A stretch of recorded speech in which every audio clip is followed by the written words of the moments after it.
The dungeon smelled like something Harry could not quite name. Stone, and beneath it something sharp and chemical, acidic and old, the kind of smell that suggested whatever had been made here had soaked into the walls over decades and was not planning to leave. He followed the corridor in a press of first years, his shoes too loud on the flagstones, his robes still stiff in a way that felt slightly wrong on his body. 5 days. He had been here 5 days, and still everything felt 2 sizes too formal for him. The 4-poster bed he kept expecting to have taken away, the plates of food that kept appearing at mealtimes as though they were real and intended for him, the uniform that fit because McGonagall had measured him herself with a brisk efficiency that did not permit questions about how he'd been living before. He found a seat in the dungeon classroom and sat. Hermione Granger dropped into the seat beside him, with a brand-new quill already uncapped, and Ron Weasley took the seat on his other side and immediately leaned back in a way that suggested he had already decided to be bored. "Potions first," Ron muttered. "Brilliant." "You haven't even had the lesson yet," Hermione said. "My brothers said Snape's the worst one. Fred said he made someone cry in the 3rd week, 1st year, every year, without fail." Harry said nothing. He was looking at the front of the room, at the low vaulted ceiling, the stone workbenches scarred from decades of spilled potions, the shelves along the walls with their rows of cloudy glass jars containing things he wasn't yet sure he wanted to identify. It was colder here than anywhere else in the castle, and the torches burned lower too, as if the room had a different relationship with light than the rest of Hogwarts. He found, obscurely, that he didn't mind. He'd spent a long time being cold. The door opened. There was no announcement, no clearing of the throat, no preamble. One moment the room was full of the low murmur of 11-year-olds deciding things about each other, and the next Severus Snape was standing at the front of it, and the murmur stopped, and he had not said a single word to make that happen. Harry looked at him, thin, black-robed, hook-nosed, with hair that hung to his shoulders in a way that might have been negligence or might have been entirely deliberate, and eyes that were— Harry searched for the word and found it— empty. Not blank. Empty, the way a room is empty, containing space, and only what the space could, theoretically, hold. Snape said nothing for 3 full seconds. Then, "There will be no foolish wand-waving or silly incantations in this class." His voice was low and carried without any effort at all. "As such, I don't expect many of you to appreciate the subtle science and exact art that is potion-making." More silence. His eyes moved, and they moved the way a searchlight moves, not hurried, not casual. They found Harry with the same quality of arrival that a finger finds a bruise. "Potter." Not a question.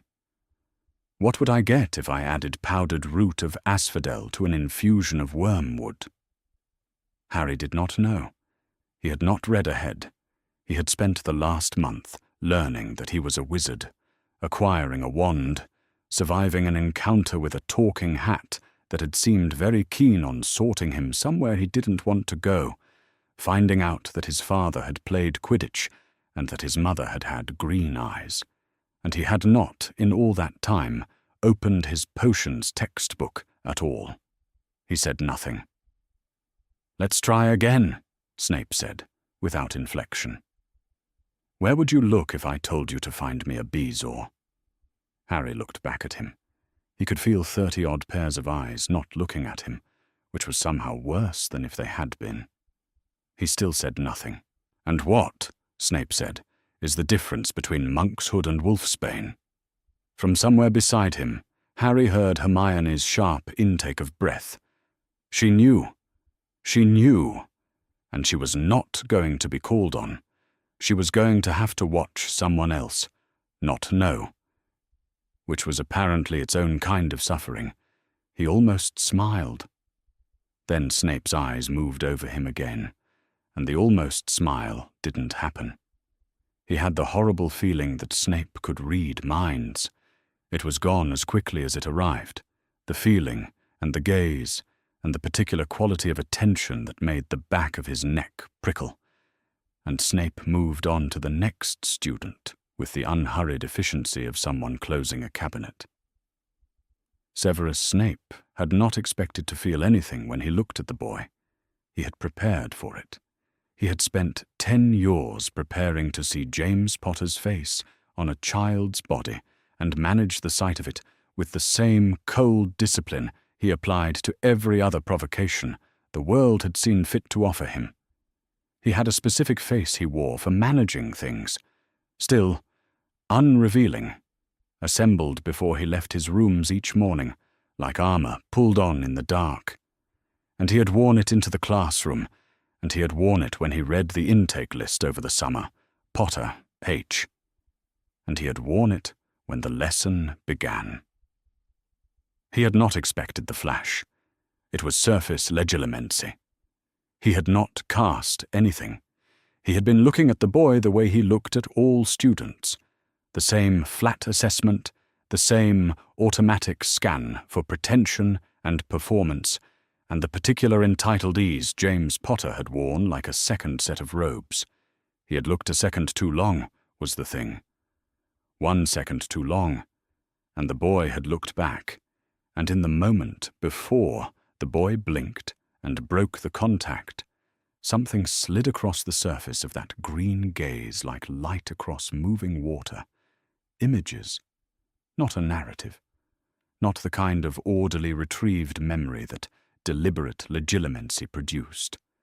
Just the sensory texture of a particular dark.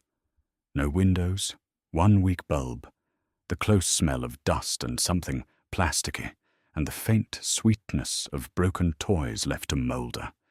And the door, the inside of a door, and the bolt set into it, and the bolt was on the outside. Snape moved through the remainder of the lesson. He covered the syllabus. He deducted 3 points from Gryffindor for Potter's failure to answer, the minimum professionally defensible response to a first year who could not name a Bezoar, and noted 2 Slytherin students who showed genuine aptitude and kept his face arranged as it always was. He did not look at Harry Potter again. When the class ended and the students filed out, he stood at his desk in the silence they left behind and did not move. He had spent 31 years learning not to let his face change. He had learned it in a house with thin walls in a mill town where being readable was a liability, before he had any word for what that skill was, or any context in which it might one day be useful. He was aware, dimly and without particular feeling, that the thing he had seen in the boy's surface memory was not unlike certain images from that house, the low ceiling, the dark, the thing being contained. He was not going to compare them. He refused to compare them. The comparison was happening anyway, beneath the refusal, quiet and merciless. There was an intake register on his desk, a bureaucratic document, unremarkable, filed at the start of every term and consulted by no one. He pulled it toward him. The student addresses were printed in the school's precise administrative hand. He found the relevant entry without difficulty. Harry James Potter. The cupboard under the stairs. 4 Privet Drive. Little Whinging, Surrey. He had known this. He had seen it in the abstract when the acceptance letters went out. The address system that had tracked the boy's location through 10 years of absence from their world had simply printed what it found, and everyone who had seen it had filed it without asking what exactly the address meant. He put the register down. The dungeons were entirely quiet. Outside, somewhere up through several floors of stone, 140-odd children were moving through the first minutes of a school morning, as though the world were a reasonable place that could be trusted to hold steady underfoot. He sat for a very long time in the dark. Something cold had formed behind his sternum, and it had nothing to do with the temperature of the room. He already knew the question he was going to ask. He simply had not yet decided whether to ask it. His rooms were deliberately spare. He had arranged them that way on purpose over the years, removing things incrementally. A cushion here, a decorative object there, a lamp that had no function beyond existing, until what remained was only what was necessary. A desk, a chair behind it, and a chair across from it, in case he ever received a visitor, which he generally did not.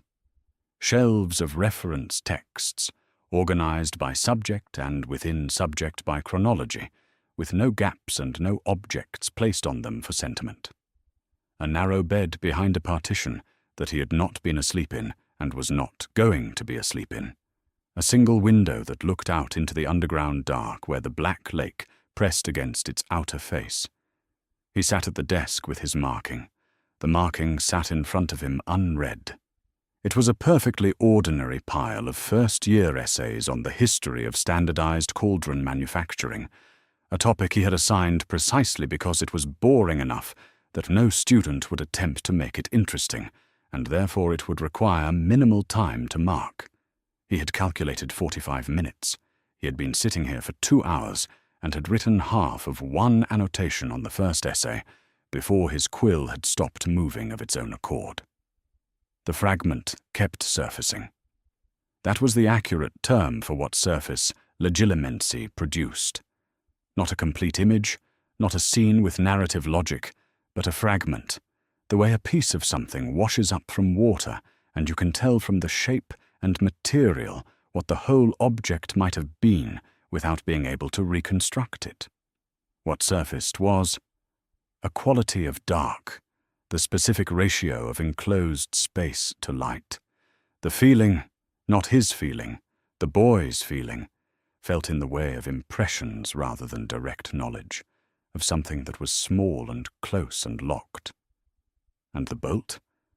He was a skilled enough legilimens to know the difference between what he had observed and what he was inferring. He had observed enclosed space, artificial light, exterior bolt. He was inferring a child kept in that space by the people responsible for that child's welfare for an extended period of time. The inference could be wrong. Surface legilimency at passive depth was imprecise by definition. He had caught a flash of what was almost certainly a surface memory, the immediate lived association the boy's mind produced when it tried to locate the concept of home. That memory could be old, could be brief, could represent an isolated incident that the boy's mind had filed under home for any number of reasons that had nothing to do with what Snape was currently inferring. He knew what Tobias Snape's voice sounded like through a wall, not because he had thought about it in any purposeful way for the better part of 2 decades, but because certain sounds were simply there, catalogued by the body rather than the mind, available without effort or invitation. He knew what it felt like to make himself very small in a space beneath a staircase while the sounds came through the wall. He knew the particular quality of that dark. He was not comparing his situation to the boy's. He refused, specifically and with full intention, to draw that comparison. The comparison had drawn itself. Around midnight, he set the quill down and acknowledged what he had been circling for 4 hours. He had made a specific demand of Dumbledore when they had formed their arrangement. He had named his condition before he named his agreement. He had said, "Very well, but never tell Dumbledore. This must be between us."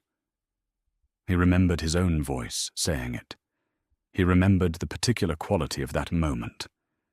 The need to retain one thing that was his, contained, not offered up on an altar of strategic necessity, alongside everything else he was prepared to give. His love for Lily was not a tactical asset to be deployed by Albus Dumbledore. It was the only thing he had left that was genuinely his. He had demanded it be kept that way, and Dumbledore had agreed, and Snape had told himself that this arrangement was, on the whole, tolerable. He had not, in constructing the terms of that arrangement, considered the possibility that the information he would most need to suppress might be this. He tried the pragmatic approach. He was, by training and temperament, capable of the pragmatic approach. He picked up the register and set it back down without opening it. He didn't need to open it. He had already read it. He could reconstruct the relevant line from memory without effort. The address, printed in the school's hand, filed by no one, noticed by no one, sent as correspondence to a house where apparently a child was sleeping in a cupboard under the stairs. Surface legilimency, at passive depth, he told himself, was not always accurate. He had caught a flash, an involuntary surface association, not a deliberate memory, not a sustained impression, not the kind of thing you could bring to anyone as evidence. Children's spatial memories were not reliable narrators. The association between home and a small dark space with a locked door might represent any number of things that were not what he was inferring. He opened the register and read the address again. The address said what it said. He put the register back down. He thought, with the specific clarity of someone who had been sitting alone for long enough to have exhausted all the available defenses. The address does not have a childhood memory. The address was written down by a person. The address is on official school correspondence. The address has been sitting in this register since July, and no one has looked at it and thought about what it meant, including— he gave this thought the attention it deserved, including himself, until today. By the time the darkness outside his window began to grey at the edges, he had made exactly one decision. He was going to request a private audience with Dumbledore and ask him a direct question. He already knew the answer, had known it in some way since the moment he read the address over the summer and filed it without asking himself what it meant, which was its own form of answer. But he was going to make Dumbledore say it. He rose from the desk. His back registered the hours he had spent in the chair with the reliable accuracy of a body that had been doing this for a decade. He crossed to the window. The lake was still invisible, too dark still, the surface only a shade lighter than the rock around it. But the sky above it had the specific quality of the hour before sunrise. Not light, but the beginning of the concept of light. The sky deciding. He stood at the glass and looked at it. He had spent 10 years not letting himself look at the boy's eyes. He was aware that this was what he had been doing. There was no utility in pretending otherwise, not at 5 in the morning, not to himself in an empty room. He had looked at Harry Potter in that classroom and seen James Potter's face, the hair, the bone structure, the unconscious ease in a room that belonged to someone else. And he had looked away from the eyes because the eyes were Lily's, and looking at Lily's eyes in James Potter's face, on a child he was supposed to hate for James Potter's sake, was not something he was prepared to do on a daily basis. Yesterday he had looked. The eye contact had lasted a second too long, and he had seen what the surface of that particular green held, and what it held was a dark room with a bolt on the outside of a door. He had made an agreement to protect Lily's son. He had not read the fine print at the time, because there had not been fine print. He had been standing on a windy hilltop with a man who had let him believe, for a few terrible minutes, that Harry might still live, and he had agreed to whatever Dumbledore asked in the specific way of a person who has just learned they are not, in fact, entirely destroyed. He had agreed. He had added his own condition. He had kept it. He did not think he could keep it any longer.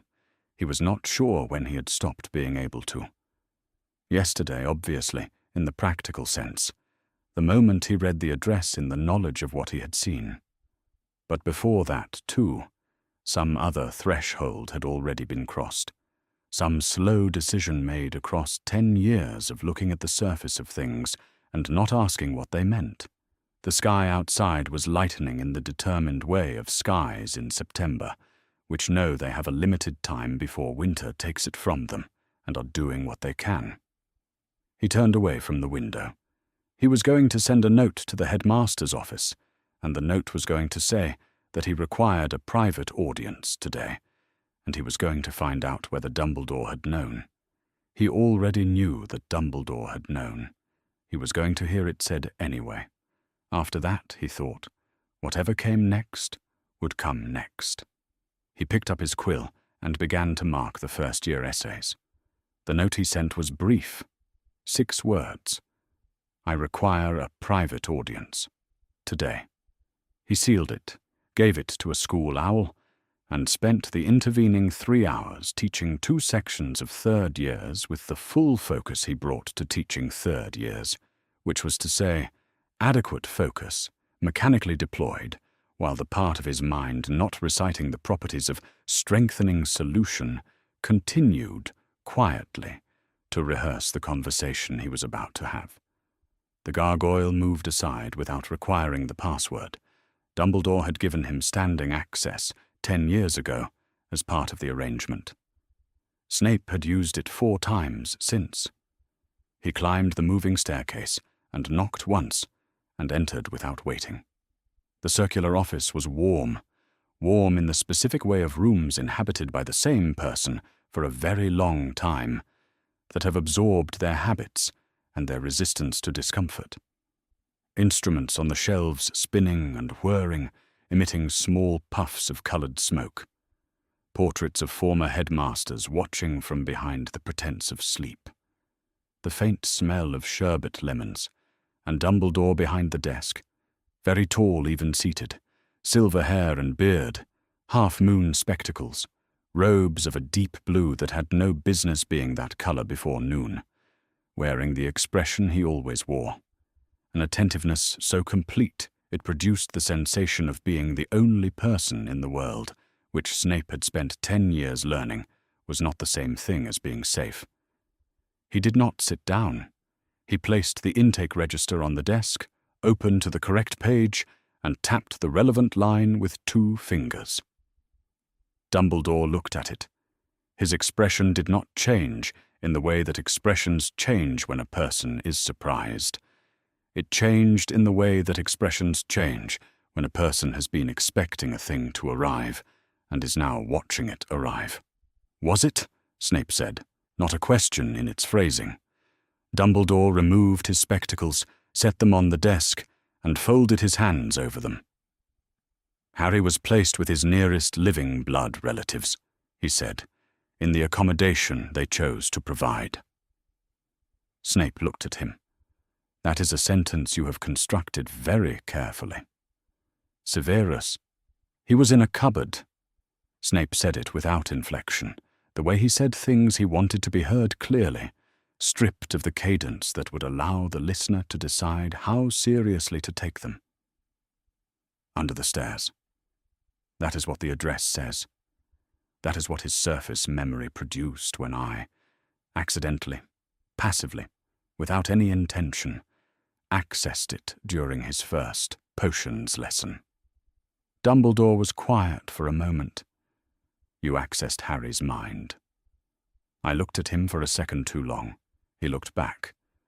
Surface legilimency is not a tap I can turn on and off. At passive depth it operates on eye contact, and the boy held eye contact. A pause. He has her eyes, as I expect you are aware. Dumbledore picked up the spectacles and turned them in his hands without putting them back on. The protection that Lily's sacrifice created, he said, is tied to the blood of her nearest living relative, to Petunia's household. While Harry can call that place home, while Petunia lives there, and while Harry returns to it, the magic holds. It will hold until he comes of age. He set the spectacles down again. Without that protection, Severus, we are discussing a child who defeated Voldemort at 15 months old, and who Voldemort will, when he finds a way to return, consider the primary obstacle to his restoration. Blood protection is not a comfort measure. It is the difference between this child surviving long enough to matter. A bolt on the outside of a door, Snape said, is not accommodation. It is containment. Dumbledore said nothing.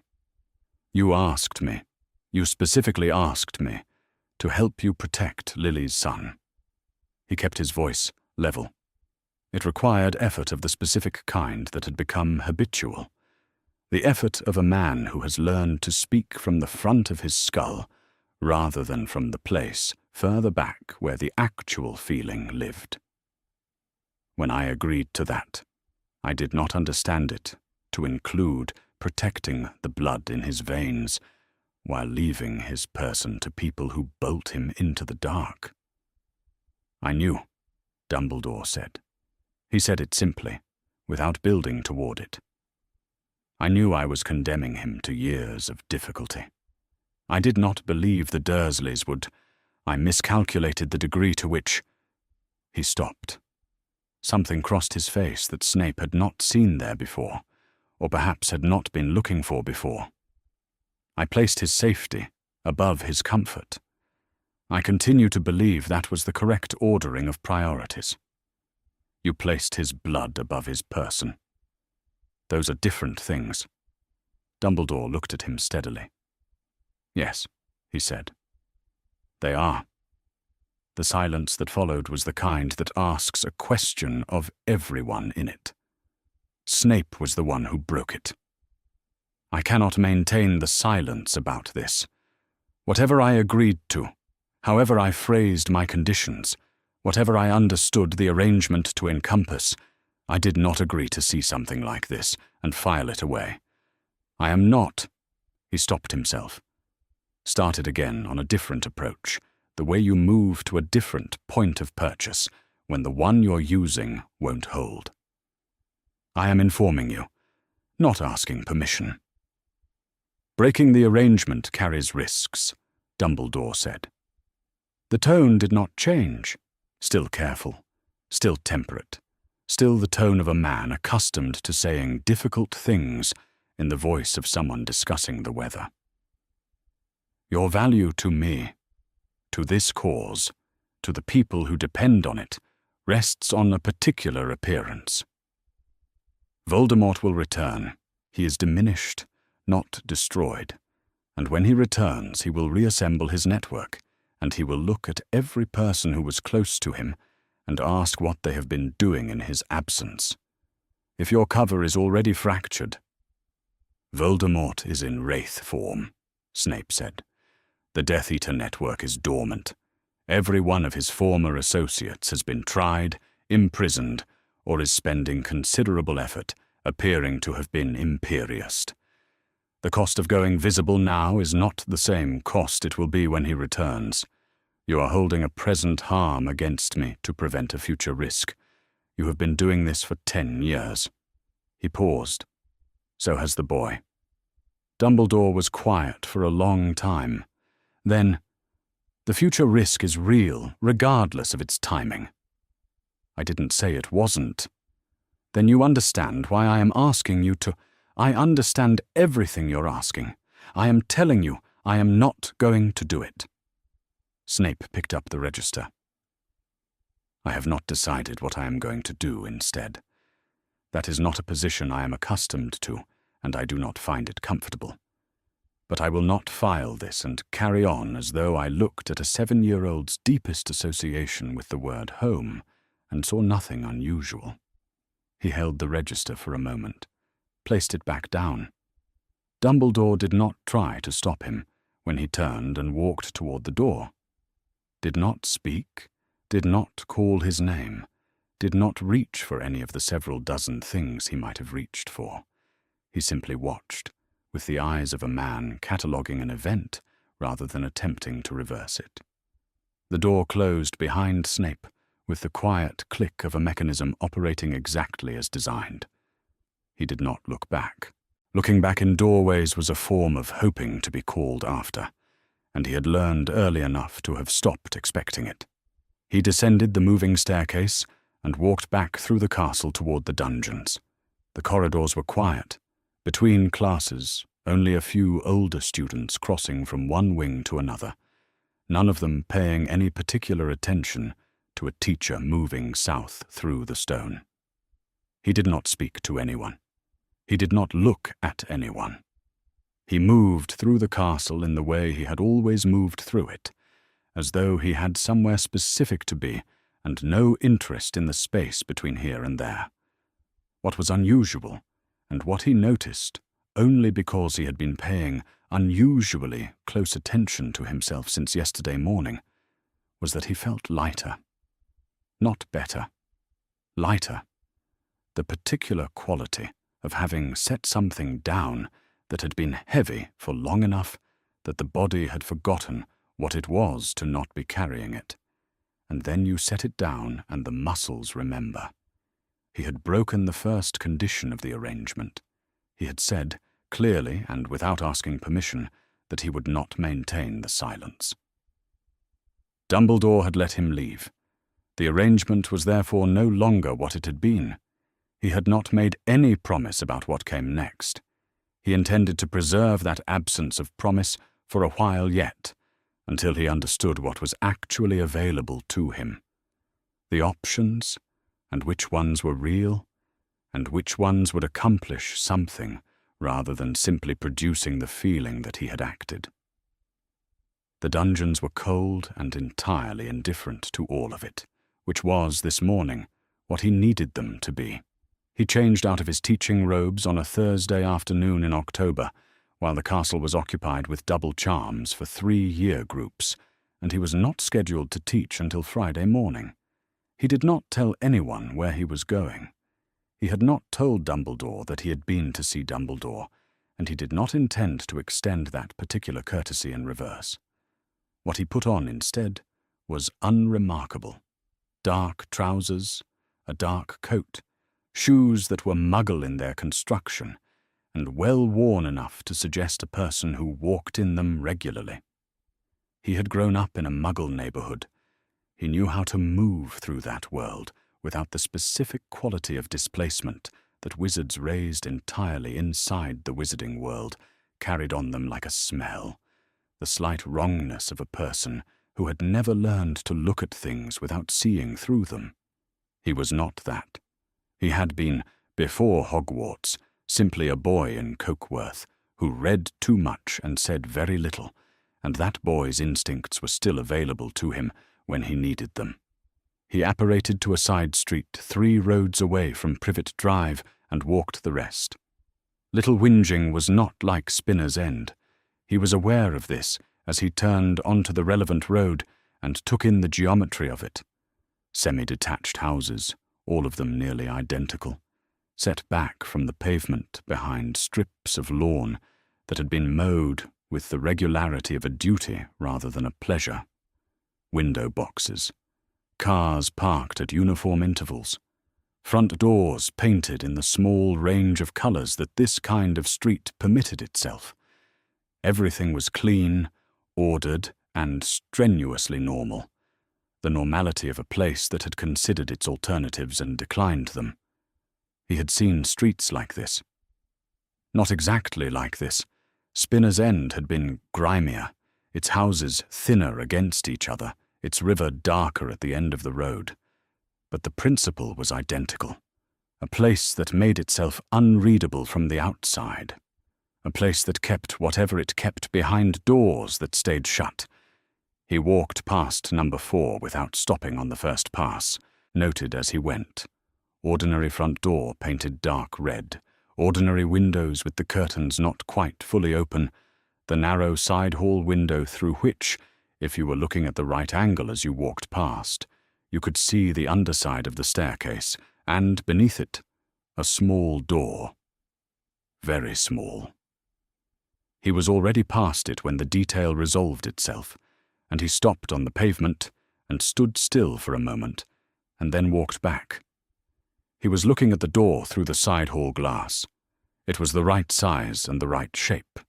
There was a bolt on the outside of it, set at a height that made sense for containing something, rather than securing a storage space. Too high up to be inconvenient if you were simply putting an umbrella away. The right height to be the thing you reached for, when the goal was to ensure the door stayed shut from the outside. He knocked on the front door. Petunia Dursley answered it. She was thin and fair, with a long neck and the specific look of a woman who has practiced composure for so many years that the composure has migrated from being something she maintains to being something she simply is. She was perhaps 31 or 32. She had the look of someone who had been waiting for a knock like this and had decided a long time ago exactly what she would say when it came. "Mrs. Dursley," he said. "I'm a teacher. I'm following up on the welfare of a student who recently enrolled." Something moved through her face at the word welfare. Not alarm. Something more controlled than alarm. Something that had been expecting the word and was now deciding how to respond to it. "He's perfectly fine," she said. "He had everything he needed before he left." "I'm glad to hear it," Snape said. "Was he well prepared, do you think? For boarding school life, for managing independently? He's a resourceful boy." Her voice was precise, thin, like the rest of her, words selected and trimmed. "He's always managed." Snape looked at her for a moment. He was not using legilimency. He did not need to. "Where did he sleep?" he said, "during the summers, before this one?" "He had his own room." She said it immediately. Too immediately. The sentence had been ready, which meant it had been prepared, which meant she had known this question was coming in some form from some direction, and had decided what the answer was going to be. And before that? The pause lasted 3 seconds. She held his gaze for 2 of them, and then looked, briefly and involuntarily, at the side hall window, then back at him. "He's always had his own room," she said. The lie stood between them in the doorway, like an object they were both politely not acknowledging. He watched her watch him, not challenge it. She had the look of a person doing something that requires control, maintaining a particular stillness of the face that is only necessary when the face would otherwise do something else. Then something shifted in her expression. A recognition, though not of him specifically, not his name, not his face, nothing that particular. Something more categorical. The way she looked at him changed the way you look at something when you suddenly understand what kind of thing it is, and the understanding settles into a set of prior knowledge that makes it fit. He was not the first person from that world to stand on her doorstep. He was not the first dark, contained, carefully managed person from that world to look at her with a quality of attention she had only ever encountered from one direction. "Lily," she did not say. Then she shut the door. He stood on the step for a moment. He was not sure what he had expected. He was not sure he had expected anything in particular. He had come here to confirm or disconfirm a thing he already believed, and she had confirmed it with a 3-second pause and a look at a window she hadn't meant to look at. That was sufficient. More than sufficient. It was not a flash of a child's surface memory at passive depth.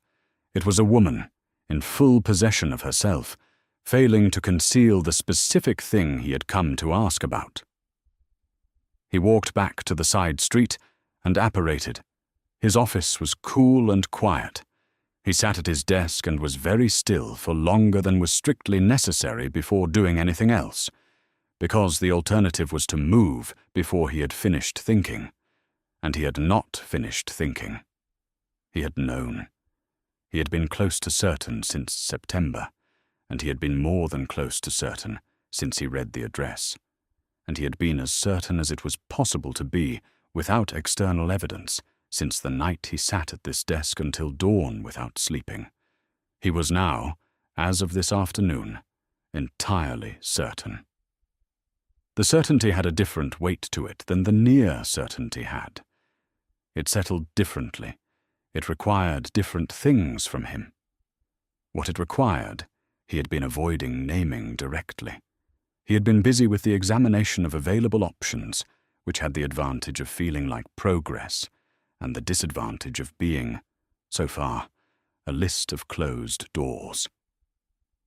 He could not remove Harry from Privet Drive. The blood protection was real, and Dumbledore's argument for it was not dishonest, and the boy needed to be alive more than he needed to be comfortable, and Snape was not so far gone in whatever this was that he couldn't follow that logic. He could not petition through official ministry channels without disclosing the blood protection, and disclosing the blood protection would compromise it, which brought him back to the same wall from a different direction. What he could do, he was realizing, was not do this alone. He did not want to tell McGonagall. She had been at Hogwarts since before he arrived as a student, and she had watched him with the particular attentiveness of a person who suspected things about him and had been waiting for the evidence to arrive. Telling her the truth about why he knew what he knew about Harry Potter meant telling her things about himself that had been, until September, entirely private. He had protected that privacy with considerable effort.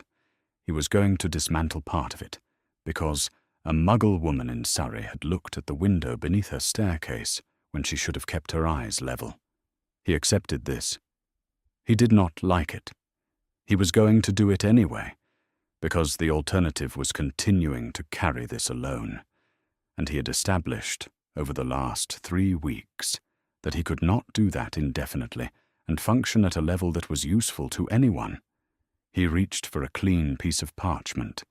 He was going to send Minerva McGonagall a note asking for a meeting, and the note was not going to explain why, because what he had to say needed to be said in person, and he would not put it in writing twice. Her office at that hour of the evening had a particular quality she had come to rely on, the smell of parchment and something crisper beneath it, like the outside air in October had got in through the window and decided to stay. Her marking sat in neat stacks on the left side of the desk, annotated in red ink with the same precision she brought to everything she graded. The tartan tin of shortbread in the corner was there for when she was working late and could not justify another trip to the kitchens. She had been working late consistently since the end of September, when the Gryffindor first years had filed into her Transfiguration class, and she had spent the first 12 minutes watching one particular boy at a corner desk hold his quill with the careful deliberateness of someone who has recently been informed that a quill is not a pen and is determined to do it correctly. She was marking a set of second-year essays when Severus Snape came through her door without knocking, sat down in the chair across from her desk without being invited, and said, "I have something to tell you that you will not thank me for." McGonagall set her quill down. "Then tell me," she said, "so we can both have done with the anticipation." He looked at her for a moment. Then, when the intake letters went out this summer, the first-year letters, did you notice where Harry Potter's was addressed? She had been in the process of going very still. It was something she could do quickly when she needed to. A shift of weight, a deliberate settling of the body into itself that produced the outward impression of a woman who was simply listening while the inside of her was doing something much faster and more complicated. She said, "I process a great many letters. I am asking about this one specifically." She picked up her quill again. She put it back down. She said, "Tell me what you know." What she knew. What she had known since the night of November 1st, 1981, when she had spent 14 hours as a cat on a garden wall in Little Whinging, and then watched Albus Dumbledore place a sleeping child on a doorstep. was that she had told him. She had told Dumbledore she thought it was wrong. She had watched that household through a wall's width of glass all day. The big, beefy man, loud in the way of men who have never had to moderate themselves. The thin, fair woman with her watching face and her specific quality of tension. She had sat on that wall in the cold of early November, and she had thought, these are not people who have room for something unexpected.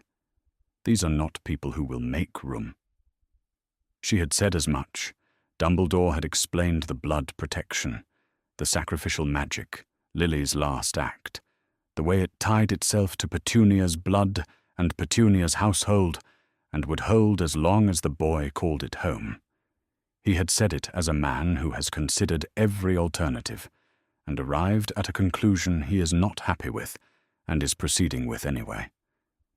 She had heard the reasoning. She had understood it. She had filed it, the way you file the things you disagree with but cannot change, and she had trusted him. That was what she had done. She had trusted him. Snape told her about the potions lesson, the passive legilimency, the surface memory, the bolt. He told her what his surface impressions had produced, the quality of a particular dark, the bare light, the door designed to contain rather than to close. He told her about Petunia Dursley on a doorstep in October, and a 3-second pause and a look toward a window. He told her he had confronted Dumbledore and what Dumbledore had said. He recounted it in the same flat, precise manner he used to deliver information he wanted received clearly, stripped of any register that might invite the listener to decide how seriously to take it. McGonagall did not raise her voice. This was the thing that, had there been anyone else present to observe it, would have been the most alarming signal available. She did not raise her voice because she did not need to. Rage in Minerva McGonagall did not make itself louder. It made itself quieter and more precise and more difficult to escape. "Does Dumbledore know," she said, "that the school sent an acceptance letter to a cupboard?" "Dumbledore," Snape said, "knows everything." She absorbed this. She was aware of several emotions moving through her simultaneously, none of them new, but all of them arriving at a higher intensity than usual, and she managed them the way she always managed things. She put them in order and dealt with them one at a time. The first was directed at Dumbledore. The second was directed at herself, which was worse. She had been there. She had been on the wall. She pulled the intake register from the second drawer of her desk, where it had been sitting since September, unremarked upon. She found the page. She read the address. She set the register down with the specific, careful deliberateness of someone who trusts herself not to do something ill-considered, only if she is very precise about small objects. "I was there," she said. "The night he was left there. I sat on the wall across the road all day, and I told Albus I thought he was wrong."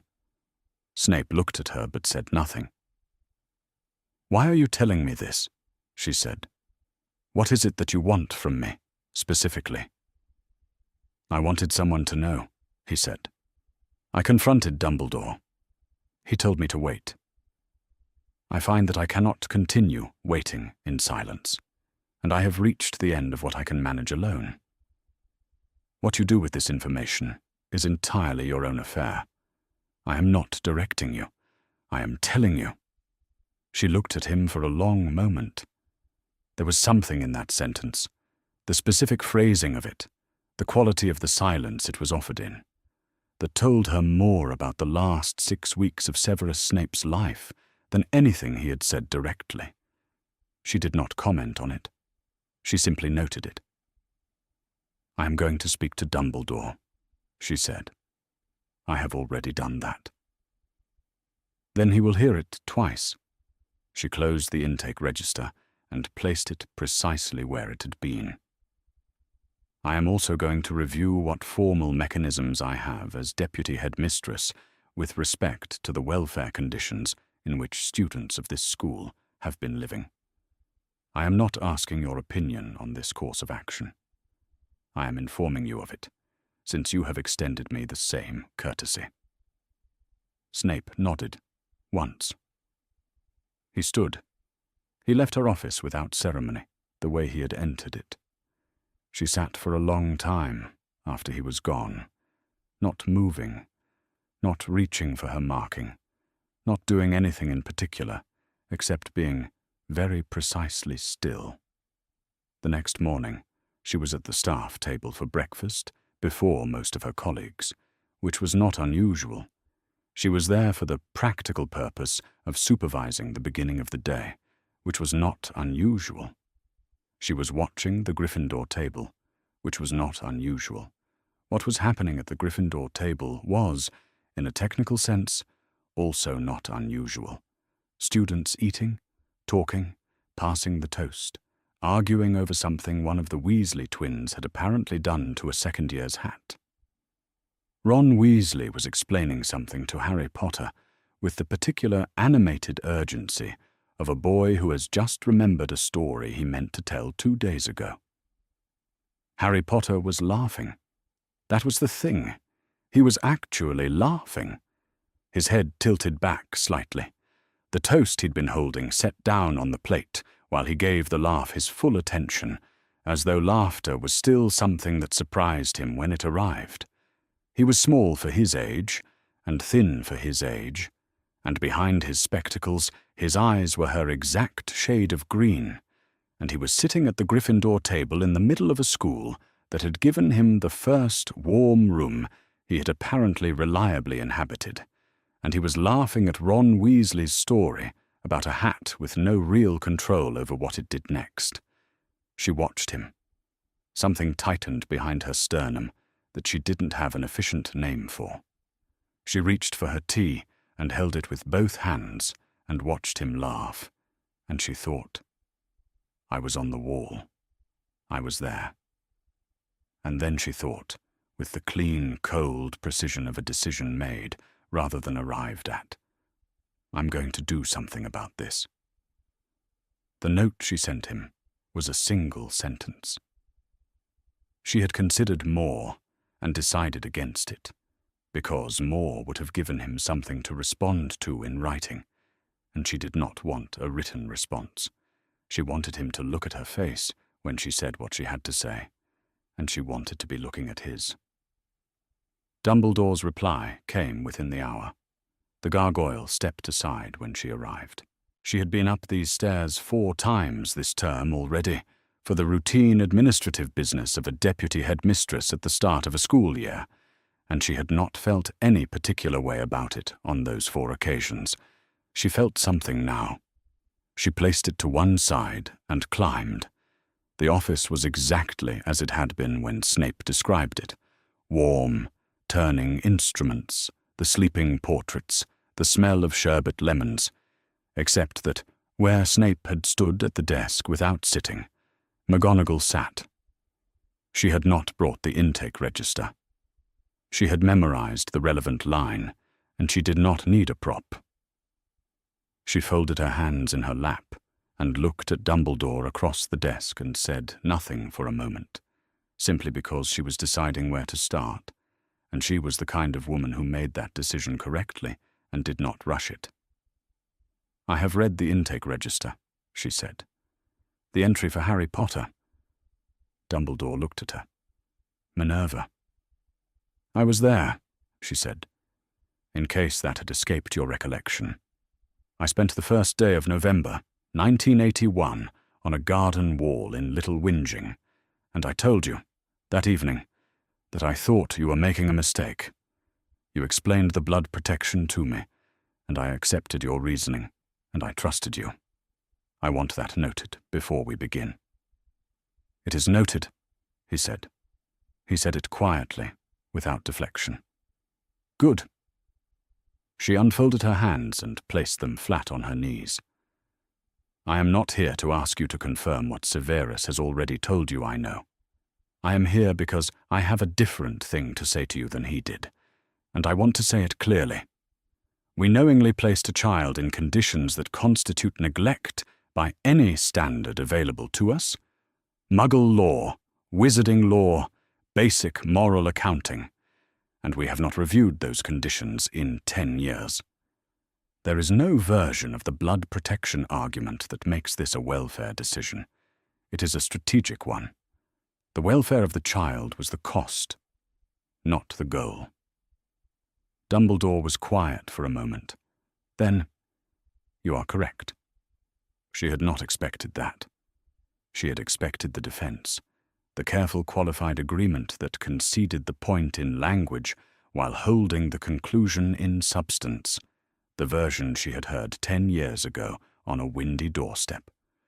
His simple acknowledgement of it took some of the prepared tension out of the room and left her briefly without the next sentence. She located it. She recalibrated. "I know what the blood protection means," she said. "I have always known what it means. Lily's sacrifice, Petunia's household, the magic tied to the boy returning to it each summer. I understand why you chose it.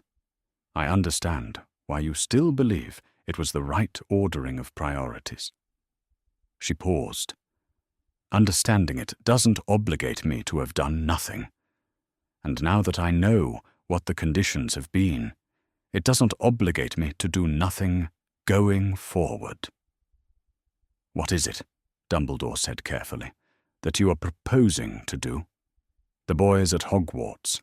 Whatever his summers have been, the school term is 10 months of the year, and during those 10 months he is a student under this school's care, and I am the deputy headmistress of this school. The cupboard is a fact of record. The Hogwarts address system sent a letter to it. That letter is in the school's administrative files. The conditions at Privet Drive are therefore not a private matter. They are a matter that exists in official school correspondence." She looked at him steadily. "I have formal mechanisms available to me as deputy headmistress regarding student welfare. I intend to review them." Dumbledore removed his spectacles and held them in both hands. It was the gesture she had observed over the years of a man who is about to say something he has thought about at length and does not enjoy. "The timing," he said, "is more complicated than it might appear. It frequently is. There is a threat already present in Hogwarts this year, an active one. The Philosopher's Stone, which I arranged to have moved here from Gringotts this summer, under protections that I believed would be sufficient, is being targeted by something that is not what it appears to be. I cannot be more specific than that at present. What I need from my staff, from the people I rely on to hold the school together, is stability and discretion for the remainder of this term." He put the spectacles back on. "I am asking you to hold this matter until the summer, until the immediate threat is resolved." McGonagall looked at him for a long moment. She was thinking about a great many things simultaneously, including the particular irony of being asked to wait again by the same man, for reasons that were again strategic, and again probably correct, and again not the same thing as right. "1 month," she said. "Minerva, I will give you 1 month, Albus. 4 weeks, in which I will not take formal action on the welfare matter. After that, I intend to write to the Ministry of Magic's relevant office, the Muggle Liaison, or whichever department has responsibility for the conditions in which magical children are housed in Muggle homes, regarding the conditions in which a student at this school has been living." She stood. "I am not asking your permission. I am giving you the courtesy of advance notice, because you have 30 years of my trust on account, and I will not overdraw it all at once." She smoothed her robes. "I expect you'll find a way to work around the timing. You generally do." She left the office and descended the stairs. The gargoyle slid back into place behind her. She walked south through the castle with her hands clasped behind her back and her face arranged in the precise expression that caused students to move out of her path without being told to, and she thought about the word she had used welfare, and the specific institutional weight it carried, and what it would mean to attach it to a Hogwarts student's file in a ministry record, and decided that she had meant exactly that, and would stand by it. In a corridor on the second floor, Harry Potter was coming the other way. He was walking with the slightly distracted air of someone who has just come from a class that required concentration and has not yet decided what to think about next, when he saw Snape, who was coming from the other direction, apparently on his way somewhere that was not this corridor. Harry's entire body went through the small, rapid adjustment of someone who has learned to brace for something and is bracing for it now. His chin came up slightly. His shoulders tightened. He was 11 years old and he was preparing himself. Snape looked at him. That was all. Just looked, for 1 second, in the way that was different from the way he had been looking at Harry Potter for the previous 2 months. Not the look of a man hunting for an infraction, not the look of a man building a case. Just a look, the kind that simply registers a person as present and worth registering, and then moves on. He moved on. He did not speak. He turned at the end of the corridor and was gone. Harry stood in the middle of the passage and stared at the empty space where Snape had been, with the specific expression of someone who has prepared for an impact and felt the absence of it, and is not sure whether the absence is better or worse. He was still standing there 30 seconds later when the bell rang for dinner, and the corridor filled with other students, and he was swept along with them, still looking slightly puzzled, still working out what had just happened, and arriving at no particular answer. He filed it away. He didn't mention it to Ron. He didn't have the language for it yet. Didn't have a category for Snape looking at you and not doing anything with the looking. He let it sit in the back of his mind where unclear things went, and went to dinner, and didn't think about it again until later, and then thought about it, quietly, without conclusion. Most of the school went home. Harry did not. He told Ron it was fine, that it was actually better, that he preferred the quiet, and Ron accepted this with the easy faith of someone who has never had a reason to interrogate a preference, and the conversation moved on. Harry had been telling versions of this particular story for as long as he could remember. It wasn't exactly a lie. Hogwarts at Christmas was objectively better than Privet Drive at Christmas. The bar was not high, and he cleared it without effort. What was harder to explain, and what he therefore did not try to explain, was that returning to Privet Drive in December, with its decorations and Dudley's presence, and the efficiently communicated message that Harry's presence was something to be managed rather than welcomed, was a thing he did not have to do this year, and he had decided not to, and that was the whole of it. Ron stayed too. His family was visiting his brother Charlie, and the logistics hadn't worked out, and Ron had shrugged about it in the way of a boy from a large family who has learned that plans involving 7 children rarely survive contact with reality. Harry found he was glad, in a way he didn't examine too carefully, not to be the only one left behind. On Christmas morning, he woke to a pile of presents at the foot of his bed. He lay there for a moment before touching them. He was 11 years old, and he already had the instinct to check that things were real before he counted on them, to verify before investing. He reached out and touched the top package. It was solid. He sat up. There was a hand-knitted jumper from Mrs. Weasley, which was a thing he had not known existed. The specific warmth of something made by a person who knew your measurements and had spent time on it. Chocolate from Ron's family. A few other things. He opened them slowly, with the careful attention of someone rationing a pleasure he didn't fully trust yet, while Ron tore through his own stack with the cheerful efficiency of a boy for whom Christmas morning had never been anything but reliable. Ron glanced over at him. He had the specific tact of someone who didn't know what he was being tactful about, only that something called for it. He didn't say anything. He offered Harry a piece of chocolate and went back to his own pile. and that was exactly the right thing. The castle was quiet in a way it never was during term. Snape walked the corridors on his late evening patrol, a duty he had taken on years ago, when no one else had wanted it, and which had gradually become something close to a necessity. He liked the castle empty.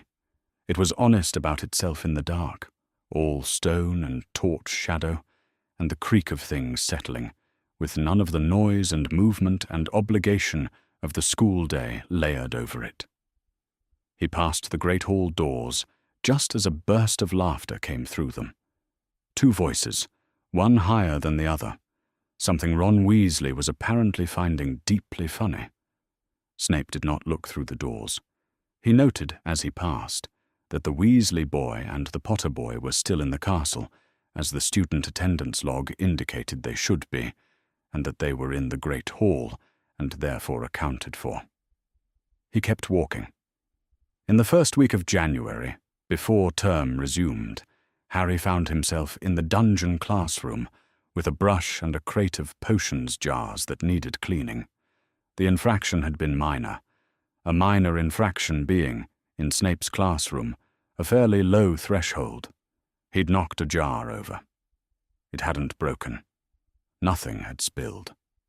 Snape had looked at him in the specific way he'd been looking at him since November, the way that was not hunting for something, and said, "Detention, Thursday, 6 o'clock. Harry had said yes, sir, in the specific voice he used with Snape when he didn't want to give anything away. He showed up at 6. He had prepared himself for the standard performance, the pointed remarks, the Slytherin witnesses, the deduction of points for breathing. He had his face ready for it. Snape was at his desk, marking. He did not look up when Harry came in. He said, "Jars in the crate, brush on the shelf, cloths in the second drawer." Then he went back to his marking. Harry cleaned jars. Snape marked papers. An hour passed in this way, with no sound but the scratch of the quill and the clink of glass, and at the end of it Snape said, still without looking up, "That's sufficient. You may go." And Harry went. He was halfway up the corridor when he realized he was more unsettled by that hour than any amount of contempt would have made him. He couldn't explain why. He turned the problem over in his mind as he climbed the stairs back toward Gryffindor Tower and couldn't get purchase on it. Cruelty he knew how to read. Silence without hostility was something else, something he didn't have an existing map for. He found the mirror by accident on the 4th night of the holidays, the way bored 11-year-olds find things in empty buildings. He had been wandering because he could, because no one was going to send him back to a small, dark place for wandering, and he had turned a corner he had never turned before. And there it was. It was very tall, in an ornate gold frame, with an inscription carved across the top in letters that ran backwards. He looked at it, the way you look at something you can feel the significance of before you've worked out what it is. Then he looked into it, and the significance resolved. He was there in the glass. He was also not there in the glass. What was there was himself, but surrounded, a man with untidy dark hair and round spectacles, who held himself the way Harry held himself, and was looking out of the glass with an expression that felt like looking in a mirror at your own face for the first time. A woman beside him with dark red hair and green eyes, the exact shade of green that Harry had been told about, but never seen in a mirror. Other people, behind them, an extended cluster of presences, warm and particular. He stood there a long time. The castle was very quiet. He didn't move until the cold got through his robes enough to make itself unavoidable.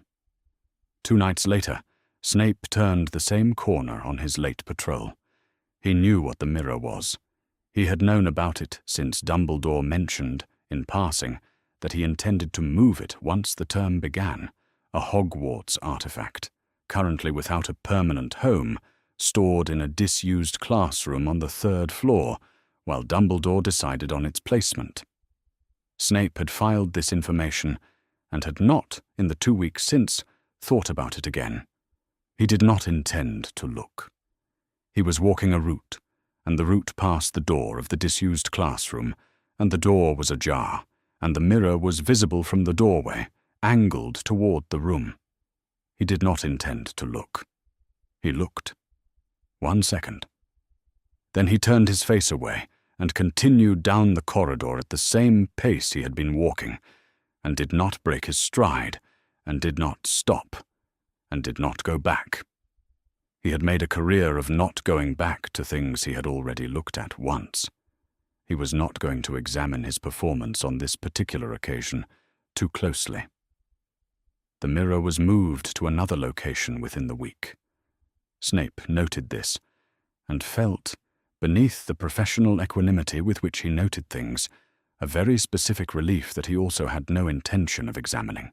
Ron came back from a 2-day trip with his family on the 28th, sunburned slightly from somewhere Charlie apparently lived that was warmer than Scotland, and dropped into the chair across from Harry in the common room, with the specific energy of someone who has been around large numbers of relatives and is very glad to be somewhere quieter.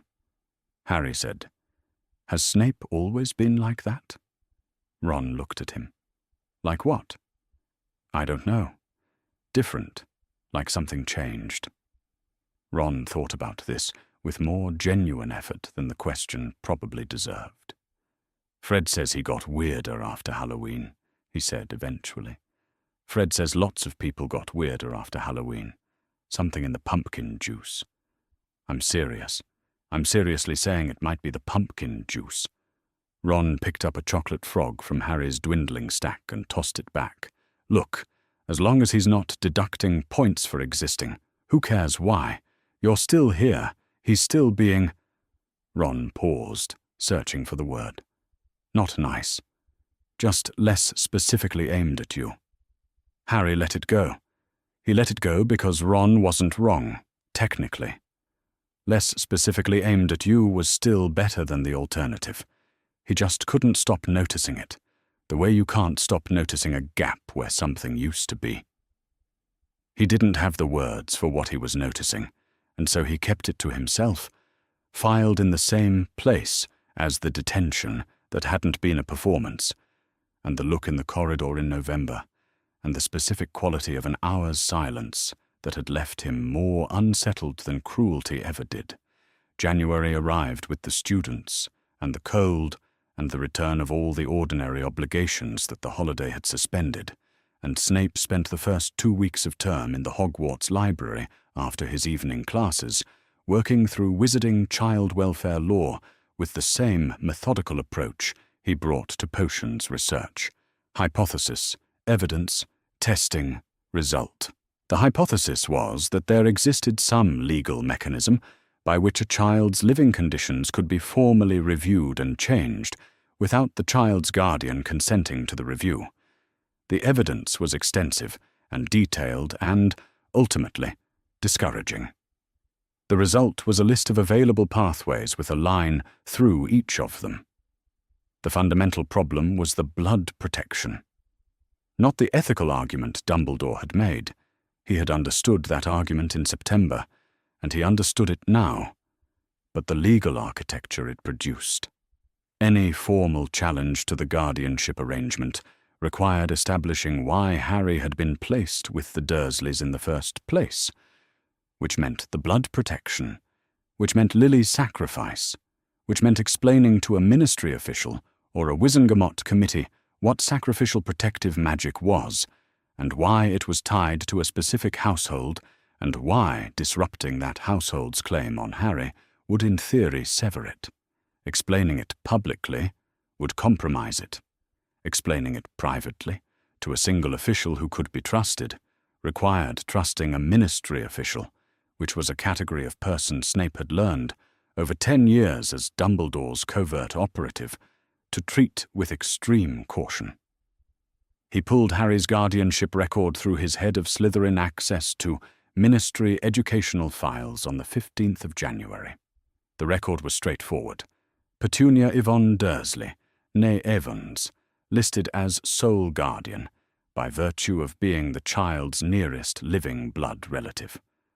No mention of any contested custody arrangement.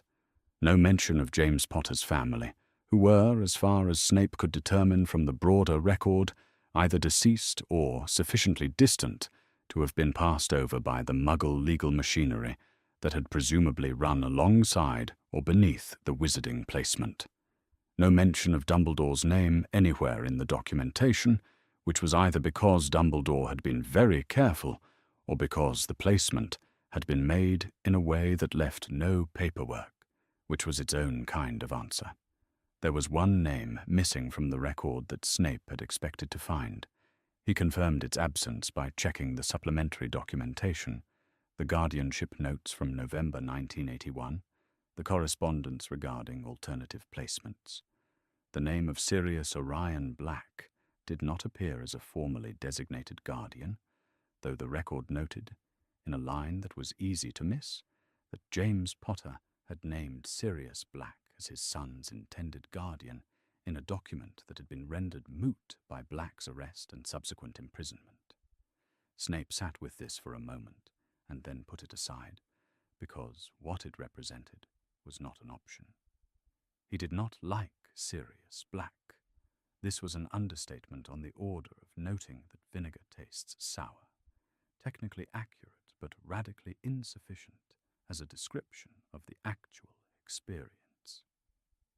He and Black had a history that predated any of the present situation by 17 years, and none of it was relevant except as confirmation that his assessment of Black's character, however formed, had turned out to be completely consistent with Black having murdered Peter Pettigrew and 12 muggles in a street in 1981. Snape didn't doubt the conviction. He had no reason to doubt it. Black was in Azkaban, which was where Black belonged, and even in the hypothetical universe in which Black were innocent, a hypothesis Snape did not entertain, he was still in Azkaban, and an imprisoned man couldn't be a guardian. This path was closed. He drew the line through it without reluctance.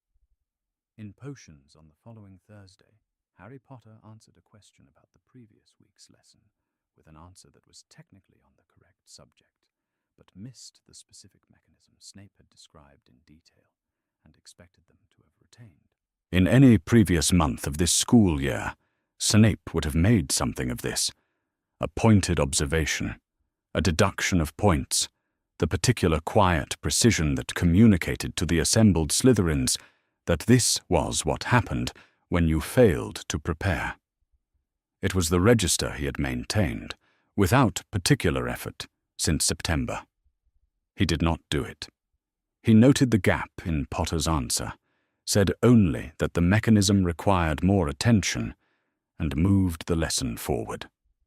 From the front bench, Draco Malfoy watched him with an expression that was not quite suspicion and not quite confusion, but lived in the neighborhood of both. Snape was aware of it.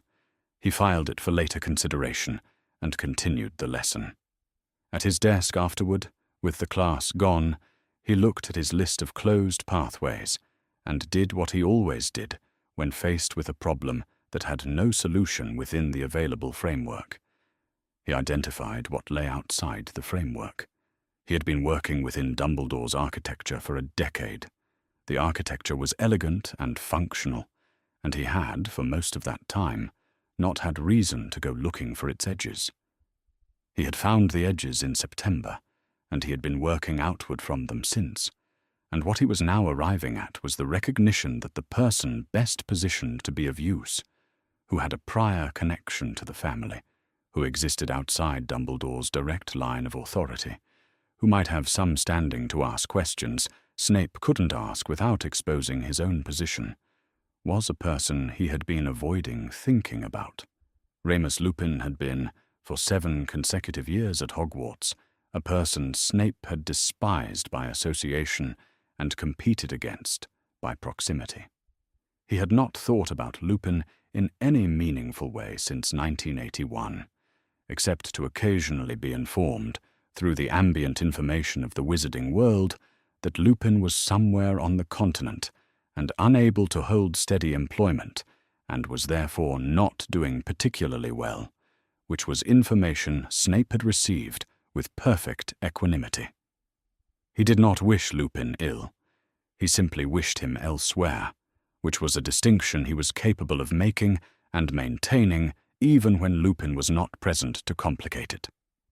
Lupin was the only living person who had been close to James Potter and who existed entirely outside the current arrangement.